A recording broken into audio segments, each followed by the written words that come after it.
Baik, assalamualaikum warahmatullahi wabarakatuh. Jadi di sini saya Zaki Agustian dengan NPM 2523 11052 akan melakukan praktek ya mengenai HS kode pada mata kuliah Aplikom. Oke, langsung mulai aja ya.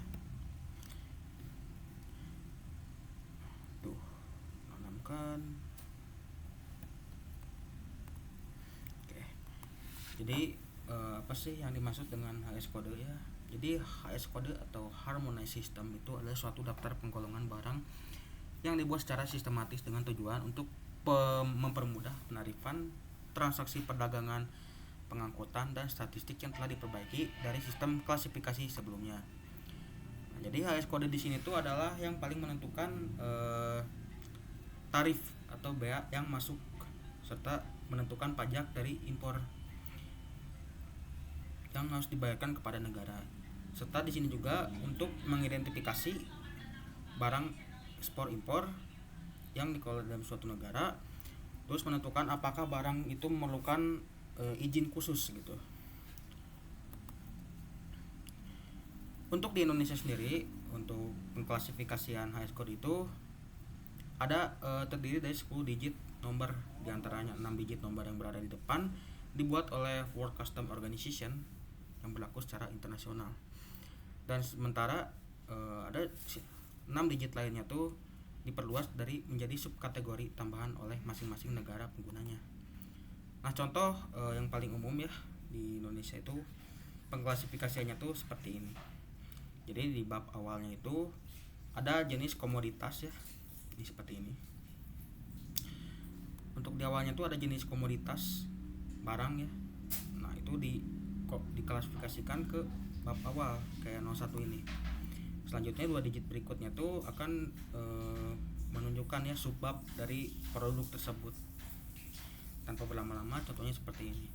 Nah, untuk misalnya di bagian 2 bab awal itu ya, 2 angka awal itu misalnya 08 itu yang artinya tuh buah-buahan atau kacang-kacangan. Nah, selanjutnya di bagian 05 nya tuh ada subbabnya lagi dari produknya, yaitu berupa buah jeruk. Dan di bagian 10-nya itu ada subbab lagi dari jeruknya, yaitu ada jeruk segar dan kering dan lain sebagainya. Selanjutnya untuk mencari referensi HS kode di sini saya sudah mencari ya, searching mengenai beberapa kode HS dan detail HS-nya kurang lebih seperti ini, dimulai dari 1 komoditas hingga ke puluhan komoditas sampai ke pos khusus lainnya. Nah, di sini tuh saya akan mengambil untuk HS kodenya itu produk sereal ya. Dan untuk sereal sendiri itu ada di HS kode 10. Langsung saja. Nah, untuk kita mulai ya HS kodenya. Ini HS kode 10 saya iya.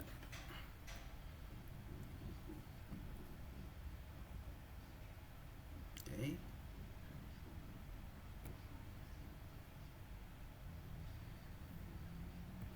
Merge and sell, kita kasih warna aja biar unik ya. Sorry, tulisannya warnanya warna menjereng aja deh, biru.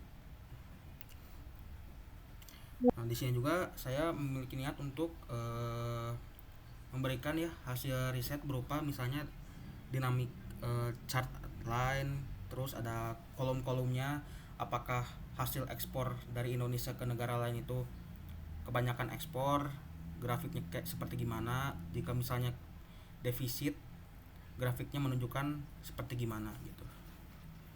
Kayak misalnya seperti ini, dinamik chart ya. Lalu ada mana ya? Lain, terus kolomnya seperti apa, terus positif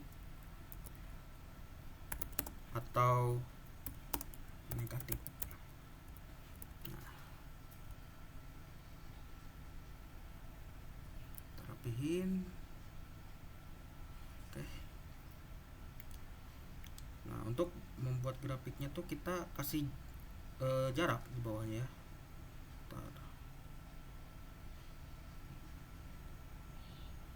Salah ya, sorry. Kita di sini aja nih grafiknya. Nah, oke. Selanjutnya kita akan masuk ke bagian ini, data-datanya. Untuk mencari data-datanya, data-data ekspor, impor dari suatu negara ke negara lain, kita itu bisa membuka yang namanya tuh aplikasi ini di web ya, Comtrade, atau kalau di ini BPS, Badan Pusat Statistik Nasional ya. Statistik kok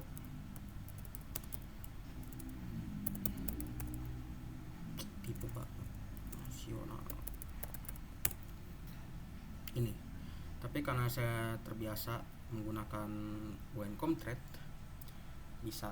Nah, tapi untuk masuk ke Comtrade ini kita harus login dulu biar bisa mengakses fitur-fiturnya dengan menggunakan email. Nah, sebagai contohnya, karena di sini saya mengambil Serelia dengan HS kode 10, kita langsung saja ya.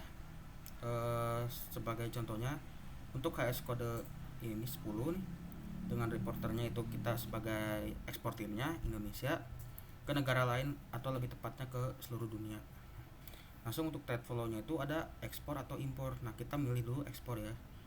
Nah, di sini saya menggunakan yang per bulan ya, enggak per tahun. Kalau per tahun itu lebih sulit, di sini tuh harus di filter dulu gitu. Tapi karena di sini kita bisa mengambilnya per bulan, tinggal diuraikan saja dari Januari 2025 sampai Desember 2025. Tinggal di preview aja.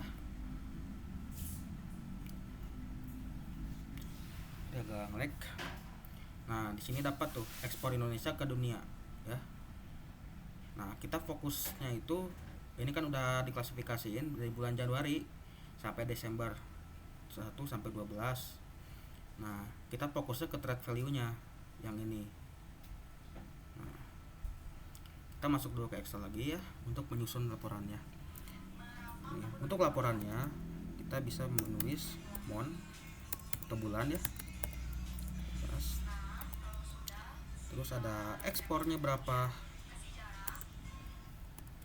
impornya berapa, totalnya dan surplus plus apa atau defisit. Oke.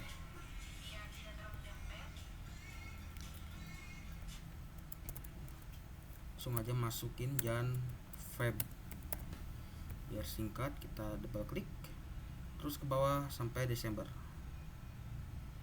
Oke. Langsung kita substitusiin aja ya yang ada di map web tadi ya. Di sini ada $548 daripada substitusiin aja.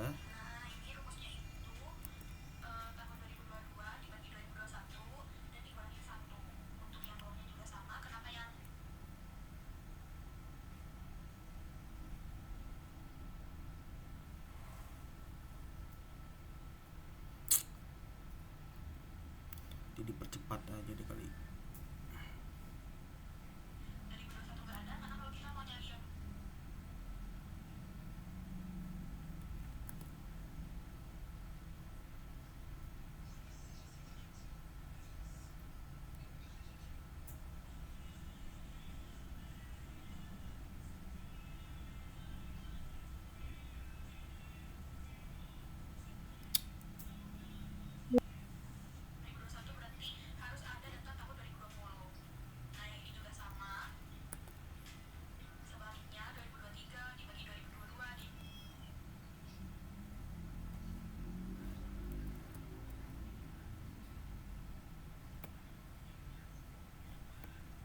Masukin aja.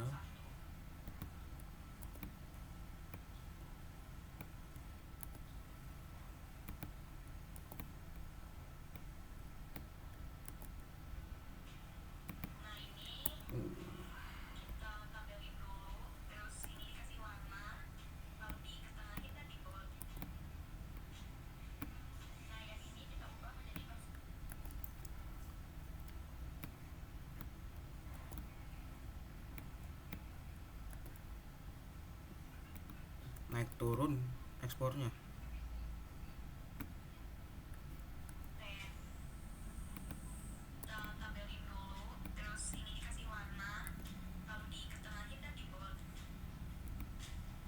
Dan di Desember itu diakhiri dengan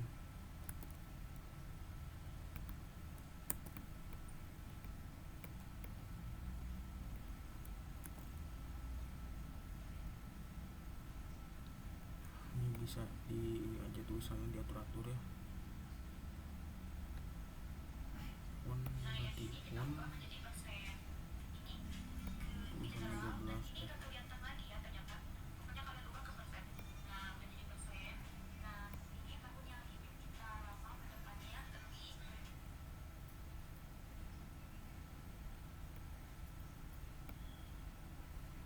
Dan kita pakai ini.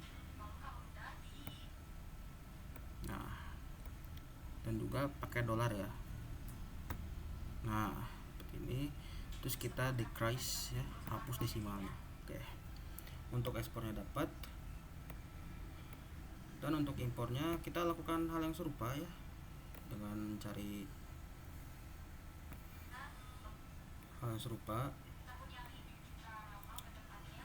Nah, di trade of flow-nya nih kita hapus, ganti ke impor. Ini udah. Nah, bukan al. Impor. Nah,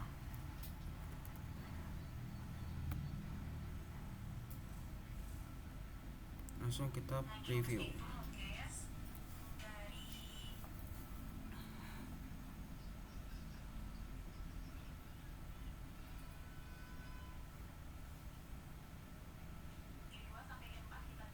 Nah, seperti tadi kita masukin aja. Indonesia terbilang cukup jelek berarti di bidang serealnya ya, karena mereka tuh lebih banyak impor ketimbang ekspor.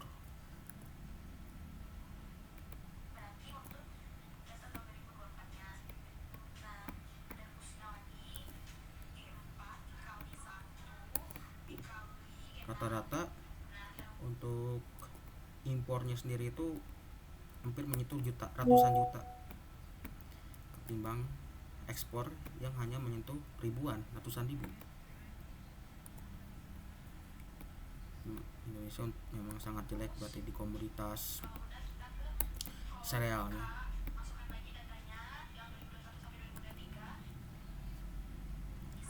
Substitusiin aja satu-satu, cepat juga.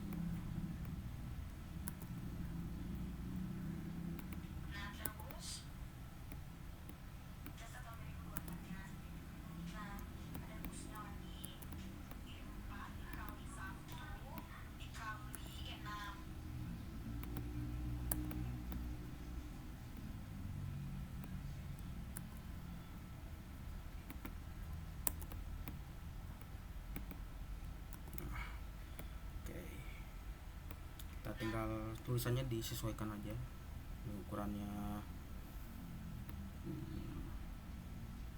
12.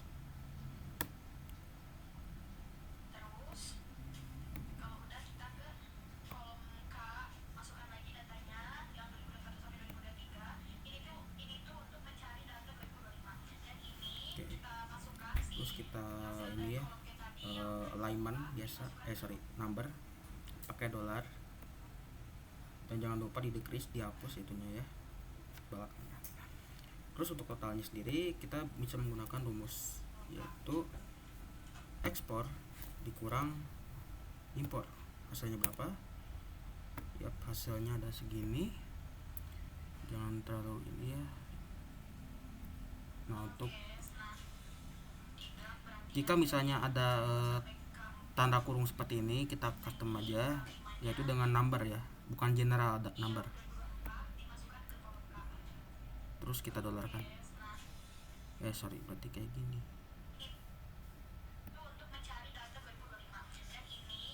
Currency. Nah,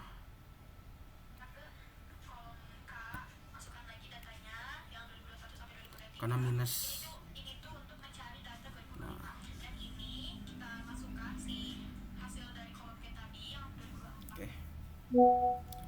Sini tuh jumlah ekspor itu lebih kecil ketimbang impor, hanya minus di sini. Ya berarti tinggal kita masukin apakah ini itu surplus atau defisit ya. Nah, cara untuk memasukkannya tuh berarti dengan menggunakan rumus ya, rumus if buka kurung B5 itu tuh lebih besar ya, bentar, lebih besar ketimbang ini impor, itu bisa dikatakan surplus.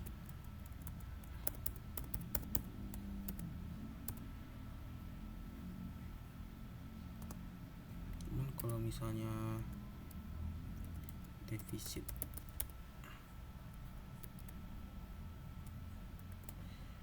ini, nah akhirnya ketemu hasilnya yaitu defisit karena ekspornya dia lebih kecil. Nah, selama 1 tahun ini Indonesia itu dalam komoditas sereal itu mengalami defisit ya, karena kebanyakan impor ketimbang ekspornya. Terus kita tinggal ya bikin tabel ya, bikin tabel aja, bisa kontrol T atau bisa ini ganti aja, hapus, kita perbesar ya. Nah tinggal ke home aja, terus ada kotak ini border border aja. Untuk selanjutnya tinggal di perluas aja biar rapi, sip, tinggal di one pas lah. Nah, dari hasil ini kita bisa membuat defisitnya ya, maksudnya dynamic chartnya berupa line garis ya. Nah, caranya tuh kita tinggal ke sini, insert ya, ke line. Nah terus kita tinggal salin nih data ekspornya sampai ke totalnya berapa, terus enter.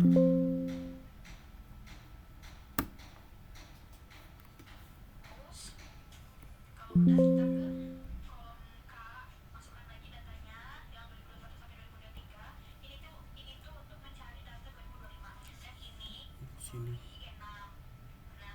ini besar dulu ini tulisan ini.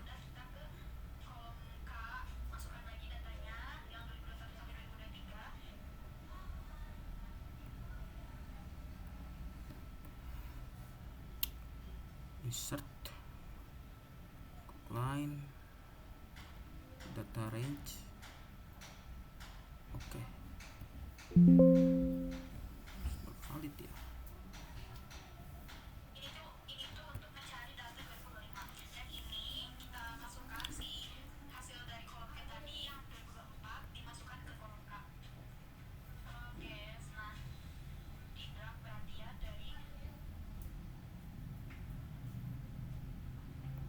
Tunggu dulu.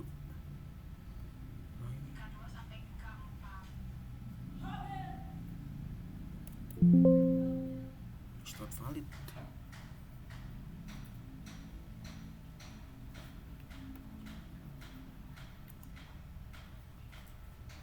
Line. Nah, spornya. Nah, terus tinggal kita ungroup aja ya, biar kita bisa memisahkan line, kolom sama positif negatifnya. Terus untuk kolom kita tinggal ini aja, kolom, dan untuk positif negatifnya kita ke win or loss. Nah sehingga jadi seperti ini. Udah. Nah, jadi kesimpulannya Indonesia di sereal komoditas itu lebih banyak impornya ya ketimbang ekspornya, sehingga lambat laun bahkan setiap bulannya tuh lebih mengalami defisit ketimbang surplus, seperti itu. Karena setahu saya tuh Indonesia tuh kurang unggul di bidang sereal ya, karena sereal itu biasanya didominasi oleh negara-negara Eropa kalau nggak salah, seperti itu. Dan untuk Indonesia sendiri itu beras aja masih impor. Oke, cukup sekian ya dari saya. Mohon maaf apabila ada kesalahan. Assalamualaikum warahmatullahi wabarakatuh.